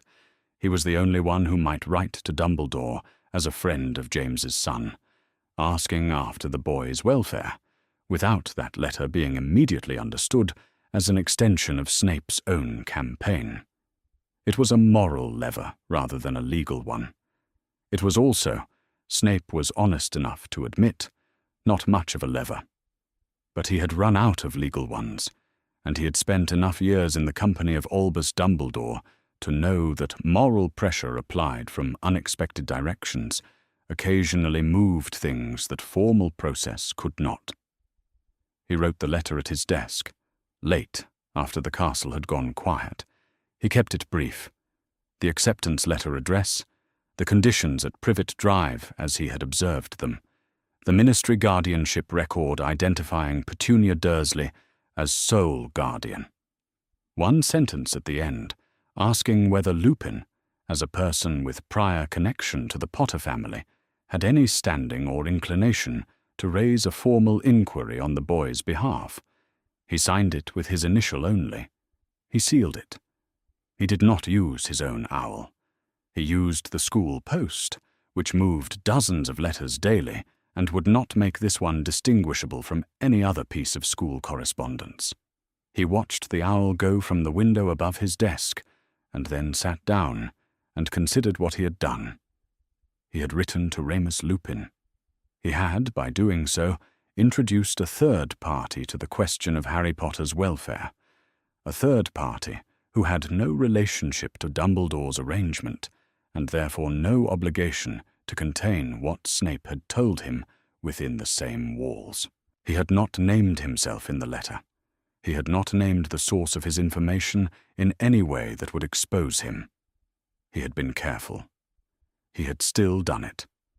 Another thread pulled loose from the arrangement he had constructed in 1981. Another person who now knew, or who would know, that something about Harry Potter's circumstances required attention. The arrangement was becoming, piece by piece, something that bore less and less resemblance to the thing he had originally agreed to. He looked at the window for a while. The lake was invisible in the dark. Somewhere above him, the school slept. Then he pulled the next stack of marking toward him and got back to work. The letter arrived on a Tuesday in February, which was either good timing or terrible timing, depending on how you counted.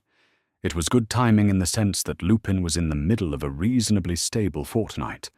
The moon had been 3 days ago, the worst of it was past, and he had managed to eat something that morning and keep it down, which was more than could be said for the previous Tuesday. It was terrible timing in the sense that there was never, really, a good time to receive a letter in a handwriting you hadn't seen in 11 years and had not expected to see again. He read it once.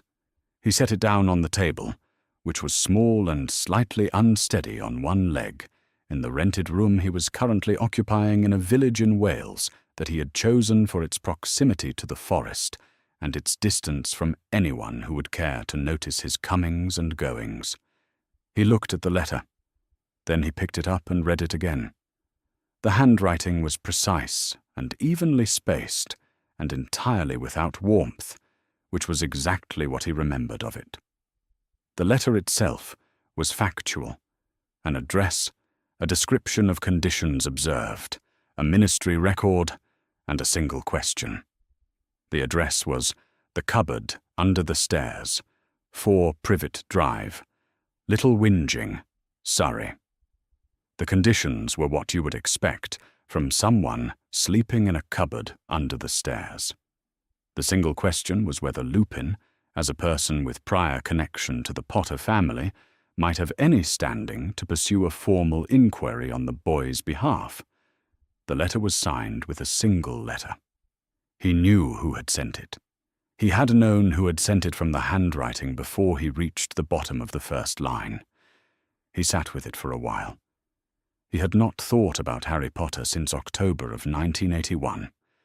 He had made a deliberate project of not thinking about Harry Potter because Harry Potter led to James, and James led to Sirius, and Sirius led to 11 years of a certainty that had never quite hardened into a thing he could simply accept and move past. He had learned to live with the gap between what Sirius had been and what Sirius had done by not looking at it directly. He had not thought about the boy in all of that time. He was aware this was not his finest quality. He went to Hogwarts the following week. The castle looked exactly as he remembered it, which was both a relief and a small, fresh bruise in the way of things that should have changed and haven't. Snape met him at the entrance, which told him the invitation had been expected and the approach tracked, because Snape did not do anything by accident. "Lupin," Snape said. "Snape," Lupin said. This represented the full extent of the warmth available between them. Lupin was aware of this and found it, on balance, appropriate to the occasion. They were not here as former schoolmates or enemies, or anything else they had been at 17. They were here because a child was sleeping in a cupboard under the stairs, and Snape had apparently decided to do something about it, which was not a sentence Lupin had expected to be constructing in any version of his life, and he had therefore come. Snape's office was cold and spare, and organized with the ruthless precision of a man who has assigned a specific location to everything he owns and doesn't tolerate deviation. Lupin sat in the chair across the desk. Snape sat behind it. Neither of them performed more ease than was required. Snape laid it out: the address on the intake register, the trip to Little Whinging, the exchange with Petunia at the door, and the pause before the lie. The ministry record identifying Petunia as sole guardian with no other listed parties. He described everything with the same flat informational precision the letter had used, stripped of inference or emphasis, just the facts in order, with the documentation noted. He did not say Lily's name. Lupin had been listening for it. He had been listening for it the way you listen for a word you're not sure will be said, with the particular quality of attention that is ready for either outcome. The absence of the name was, in its way, more information than the name would have been. It told him why Snape had sent the letter.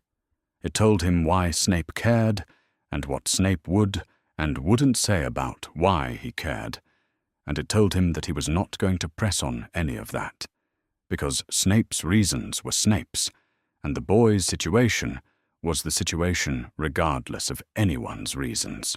"James would have taken the roof off the building," Lupin said, when Snape had finished. Snape said nothing. His face was doing its particular thing where it did nothing, which Lupin had spent 7 years learning to read as not the same as feeling nothing. "I know you and I were never—" He stopped, started again on a different path. "What is it, specifically, that you want me to do?" "What you cannot do," Snape said, "is petition for guardianship. I am aware of that. I am not asking you to." Lupin had been about to say exactly that.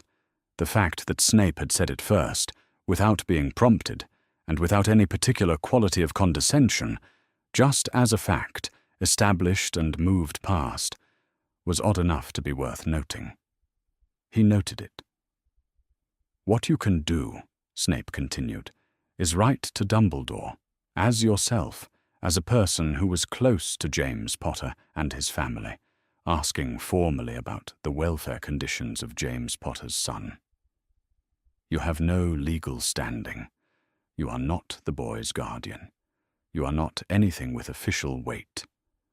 What you have is a prior relationship that is a matter of record, and a reason to have written that doesn't implicate me, and a letter in Dumbledore's correspondence that he cannot explain away, as an extension of his private arrangement with me. Lupin was quiet for a moment. He'll know. He'll suspect. There's a difference. Will he do anything about it? I don't know, Snape said. I have found in the last several months that Dumbledore responds to accumulation. Single pressure points he can hold. Multiple people asking the same question from different directions is harder to manage. Lupin looked at him across the desk. He had not been in this castle since he was 17. The person across from him was someone he had spent 7 years disliking intensely, and 19 years simply not thinking about. And here they were in a cold office in February, having a conversation that was, improbably, and yet here it was, the most useful one Lupin had had in a long while. He said he would write the letter. He left Hogwarts by the main gates and walked toward the village where he had arranged to apparate from, and the castle got smaller behind him as he went. He had the cold, clear feeling of a day that has required more than you expected and delivered more than you hoped for, which was better than the alternative. Snape watched him go from the window above his desk. He stood there after Lupin had passed the gates and thought about what he had built this afternoon. An alliance with someone he had spent most of his life not forgiving for things that, upon examination, were mostly not Lupin's direct fault. The alliance was not warm. It was not comfortable. It existed, which was more than it had this morning. He sat down. He pulled the marking pile toward him. In Gryffindor Tower, Harry was sitting on his bed with his hand pressed against his forehead, waiting for the prickling to stop. His scar had been hurting on and off since Christmas. Not badly. Not the sharp pain of something wrong, more a persistent awareness of it, the way a bruise reminds you it's there when you press on it. He mentioned it to Ron, who made the appropriate sympathetic noises, and then asked whether Harry was still planning to come to the next Quidditch practice, because Gryffindor had a match in 2 weeks, and Oliver Wood was already approaching levels of intensity that Ron found mildly concerning. Harry said yes to Quidditch. He did not say anything about his scar to McGonagall or to any other teacher. He was 11. He did not have a clear theory about what the prickling meant, and he could not frame it as anything other than a scar that occasionally hurt, which felt like a very incomplete basis for bothering an adult. He filed it in the same mental drawer as Snape's changed behavior and the detention that had been a silence instead of a performance, and told himself he'd mention it if it got worse. It did not occur to him that a scar can be doing something without hurting in a way you can easily describe. He was 11. He was still learning what categories of thing were worth paying attention to, and this one had not yet made itself legible. By April, Snape had developed a catalogue. It was not a written document. He was not so foolish as to put it in writing. It lived in his memory, arranged chronologically. Every time he had observed Quirinus Quirrell behave in a way that deviated from what might be expected of a nervous man with a stutter and a peculiar smell. The first entry was from September. By April there were 16. 11 were directional.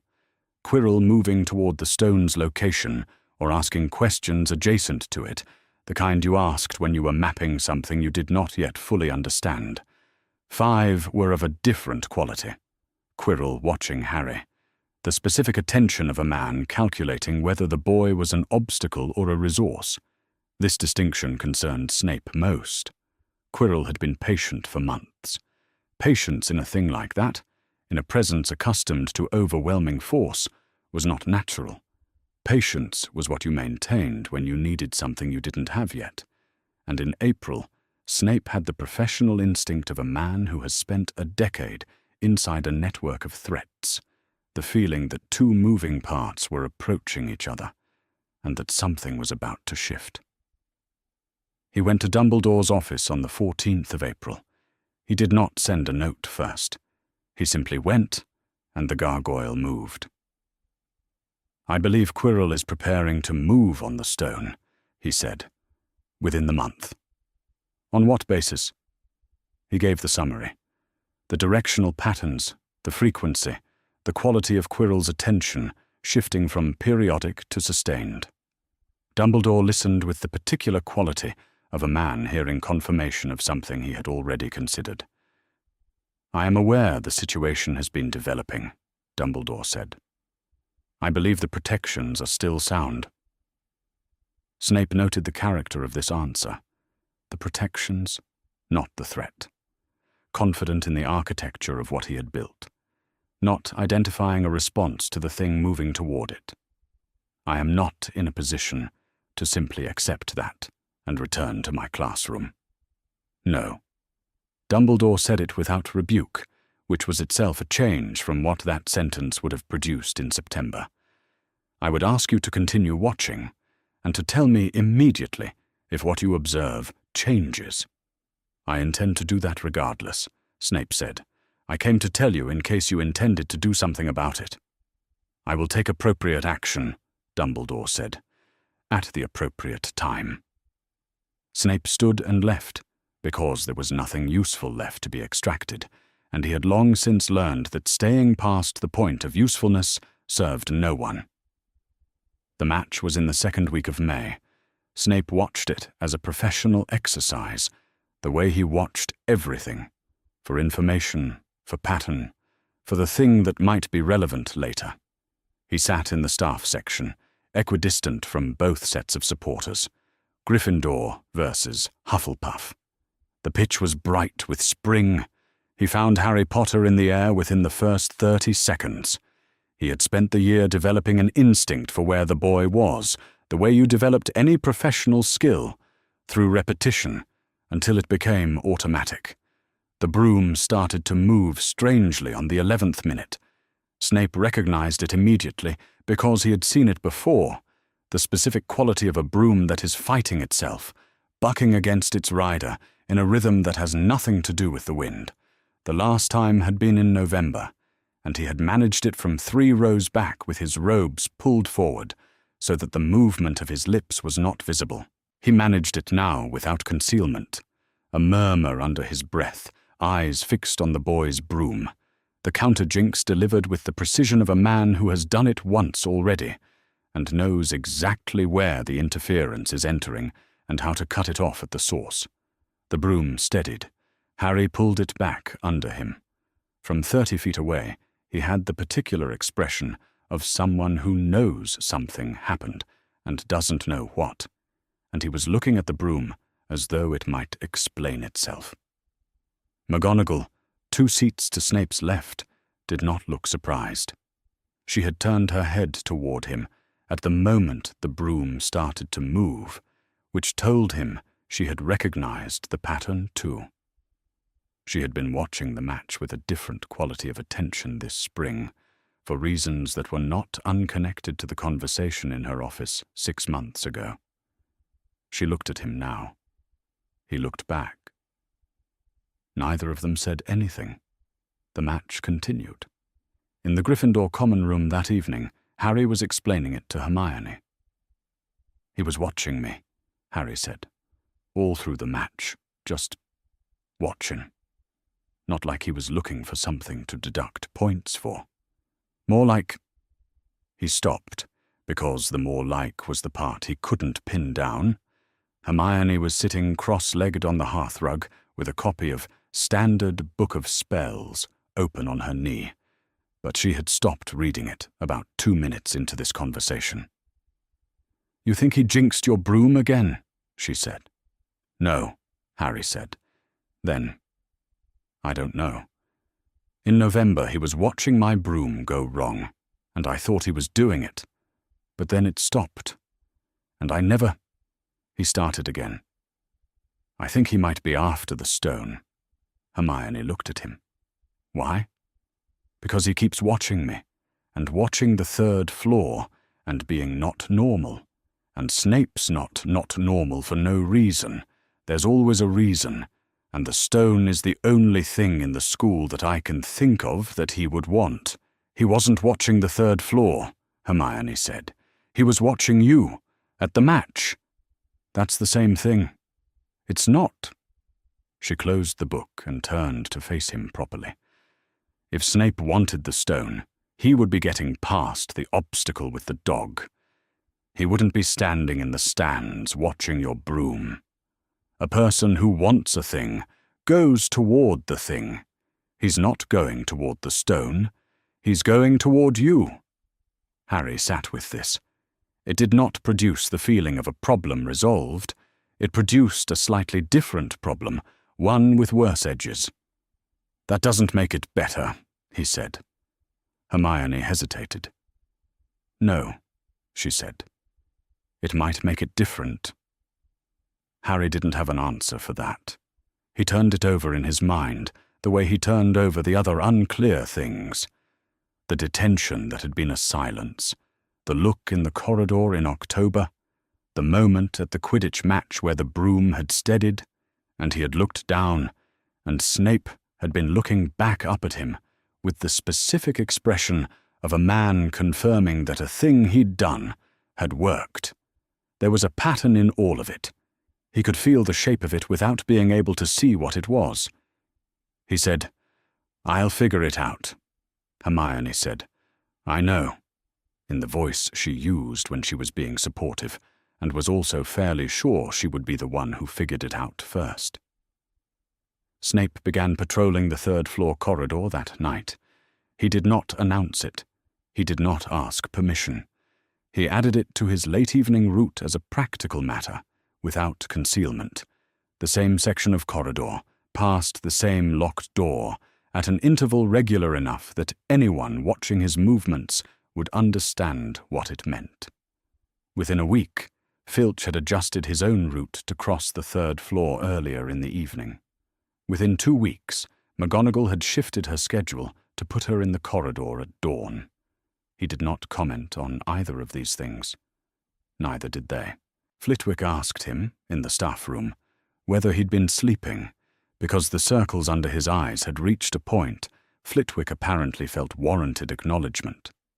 Snape said he was sleeping adequately, which was not entirely true. Flitwick was perceptive, and had the quality of knowing when not to use the perception. He was, on those patrols, a teacher who had decided to protect a student and a stone, not a covert agent, not a kept informant, not a man inside someone else's arrangement. The permitted limits had been receding behind him since September, and he was far enough from them now that looking back felt like looking at a different country. He passed the door. He turned at the end of the corridor. He went back. The castle was quiet. Somewhere above him, Harry Potter was asleep. He kept walking. The harp was still playing when Snape came through the trap door. He had known about the harp.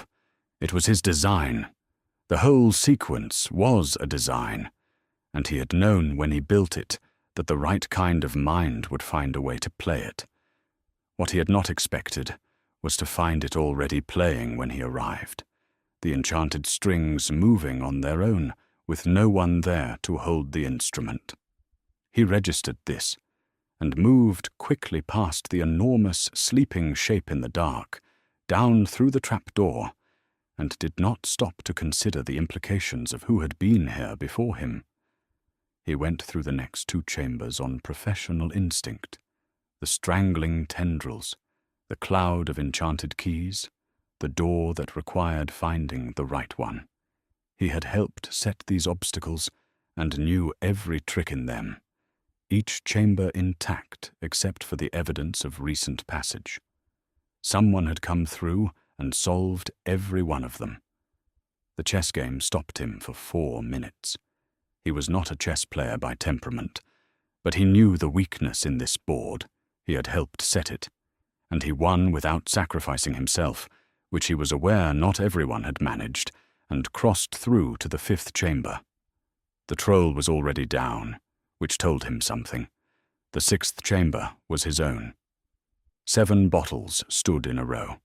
He had placed them there at the end of August, had stood in this same room with the riddle written on a roll of parchment and the small cold fire burning on one side and the ice on the other, and had thought, "The right person will solve this."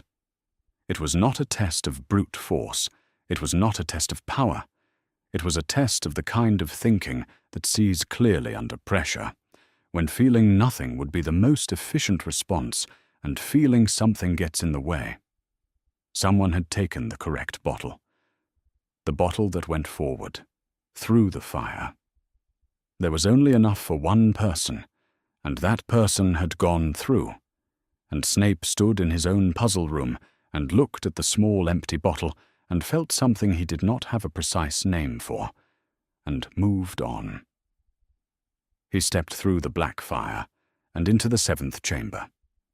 What had happened earlier that evening, Harry would spend a long time afterward trying to reconstruct. The sequence felt clear while it was happening and fractured afterward, the quality of something seen through water. Hermione had charmed the harp strings to keep playing, so the dog stayed asleep. He had gone through the trapdoor first, and the dark below had been absolute, and the devil's snare had grabbed him, and he had made himself go still in the strangling dark until it released, and then light. The key room had taken the longest, a cloud of winged shapes in a vaulted dark, and one with a bent wing. And the broom not the one he knew. The chess game had been Ron. Ron at the board with the expression of someone working out a problem that was going to cost him, saying get across and be ready. The stone knight had been twice his height. Harry had looked back and Hermione had said, "Go." He went. The troll was already there and already down, which left only the bottles.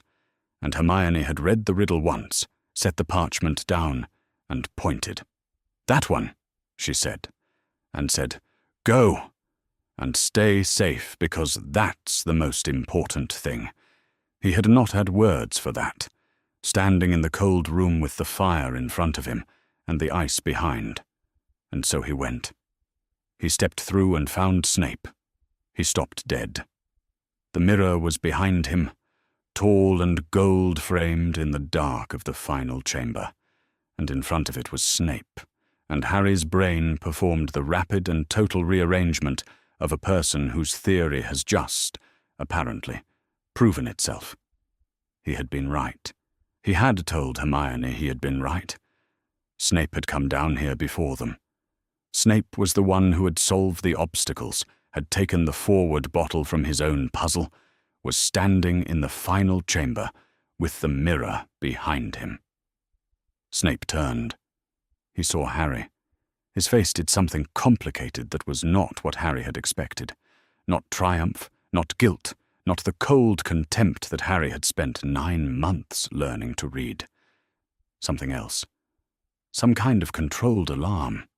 "Get out!" Snape said. "Go! Get McGonagall!" "You're here for the stone," Harry said. His voice came out more certain than he felt. "You're the one trying to steal it." "I am going to say this once."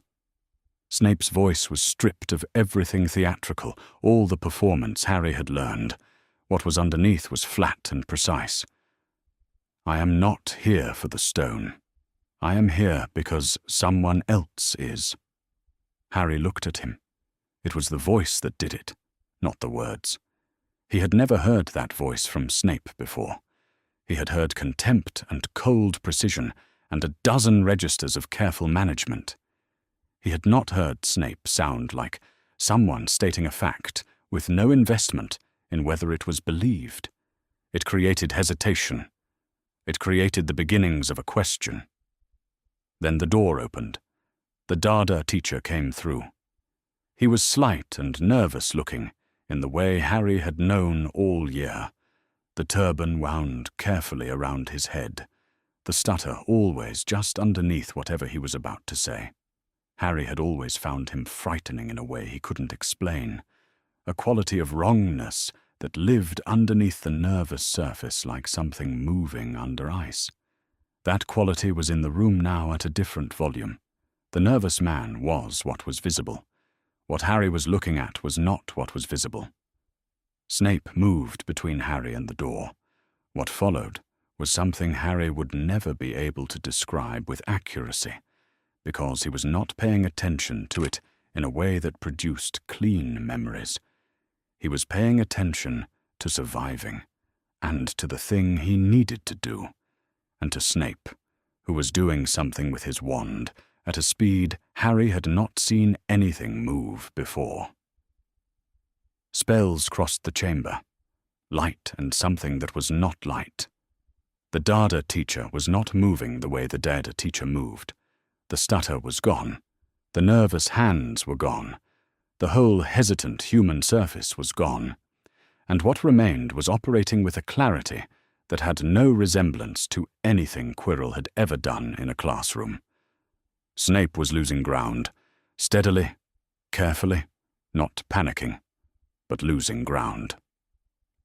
The mirror was behind him. Harry made the calculation, and then stopped making it, and moved. He had thought, before this, that looking into the mirror was the same as it had been in December. The same grief, the same longing, the same cluster of faces, and the couple at the center with their arms around him. He had thought he would feel the same thing. What he felt, looking into it now, was simpler. He wanted to find it. He didn't want to use it. He wasn't certain he even knew what using it would mean. He wanted it found, wanted it kept from the thing across the room, wanted the thing in the chamber to have not won. He felt something heavy drop into his pocket.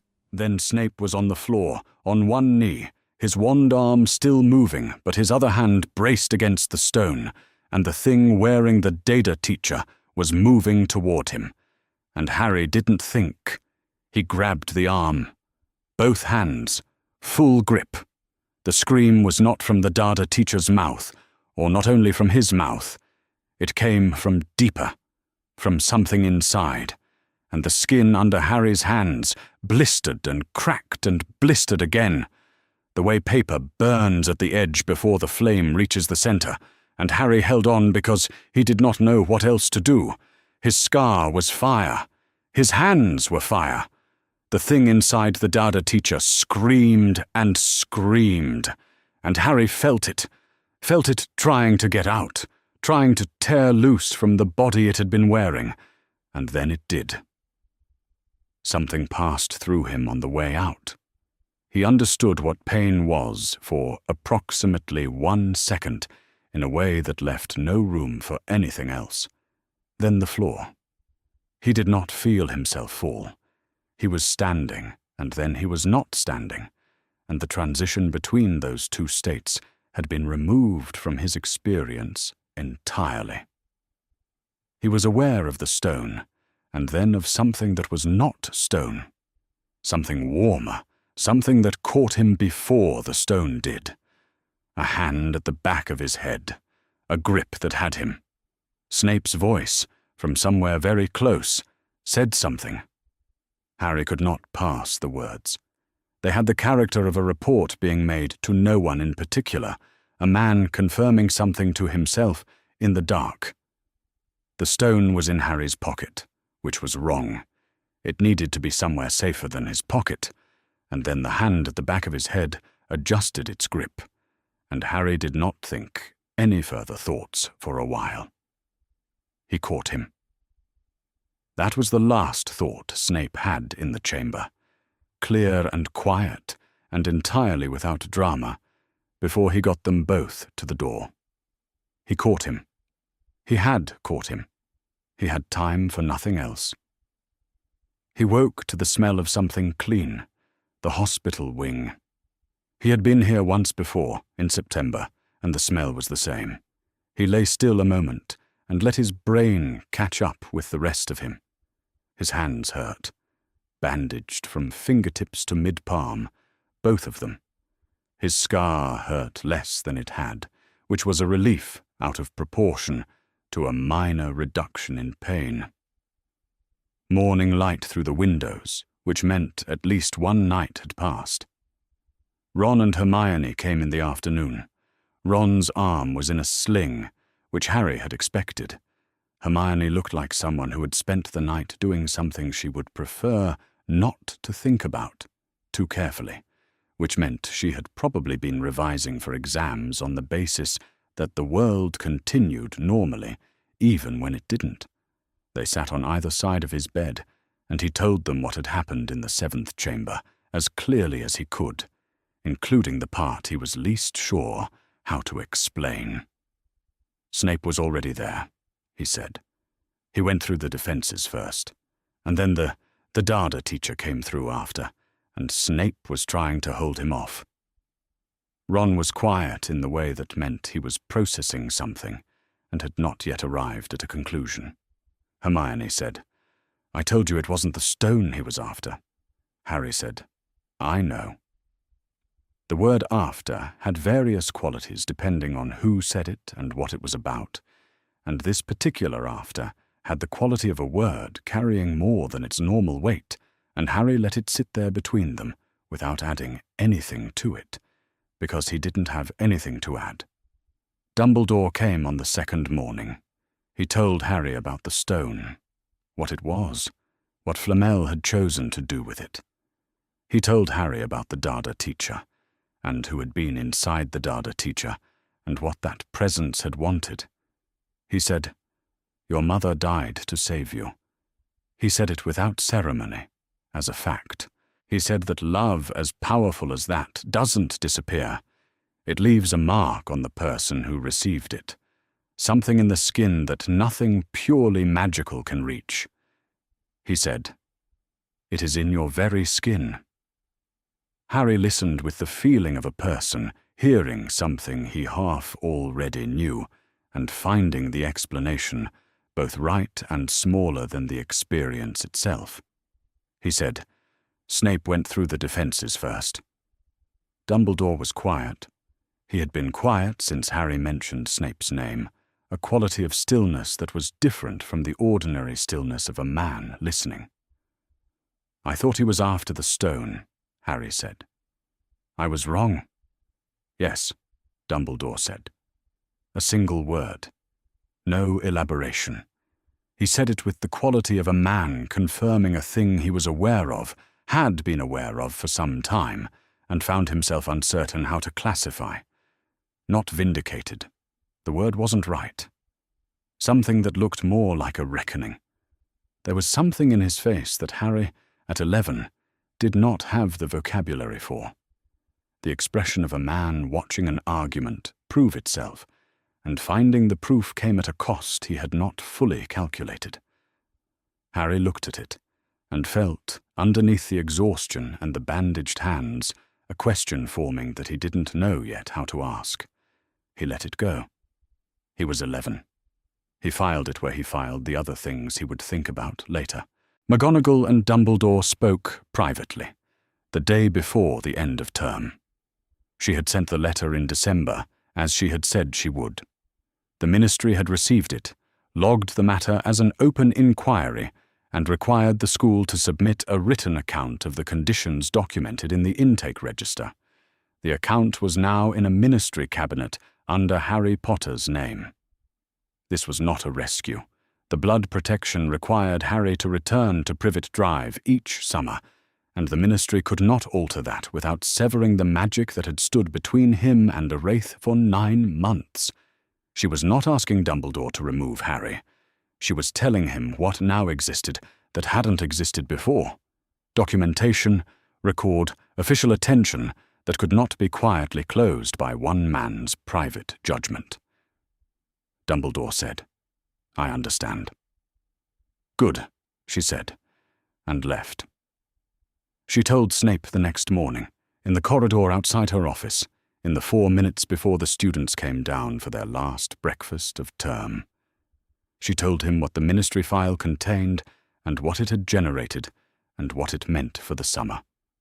He listened the way he listened to things he had already considered, without surprise, with the focused attention of a man confirming that reality has arrived at the shape he expected it to. "It is not a rescue," she said. "I know," he said.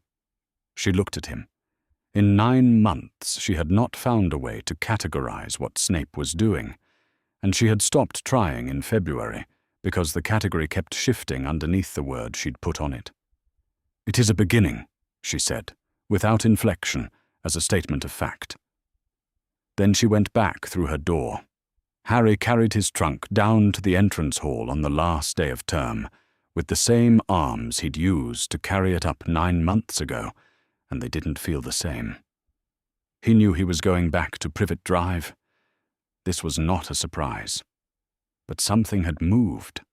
Some piece of a mechanism he could feel the shape of without being able to see it, stationary for 10 years and no longer. He didn't know what it was. He knew it had something to do with Snape. At the end-of-year feast, he looked at the staff table. Snape was looking at his plate. He did not look up. Harry watched him for a moment and then looked away. He had time. He was 11. Snape sat at his desk after the feast, after the carriages had gone and the castle had gone quiet, with the deeper quiet of a building emptied of the thing that gave it purpose. He had a glass of something on the desk. He did not drink it. He reviewed what he had done since the 6th of September. He had gone to Privet Drive. He had told McGonagall.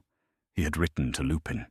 He had gone to Dumbledore twice and said the thing Dumbledore didn't want to hear. He had stood in the mirror room and caught a falling boy. He had broken the secrecy oath. He had broken the cover, the cold, contemptuous persona he'd spent 9 months allowing to erode.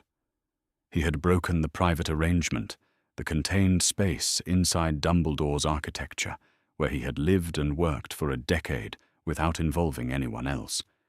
He had told 3 people. He had moved McGonagall to formal action.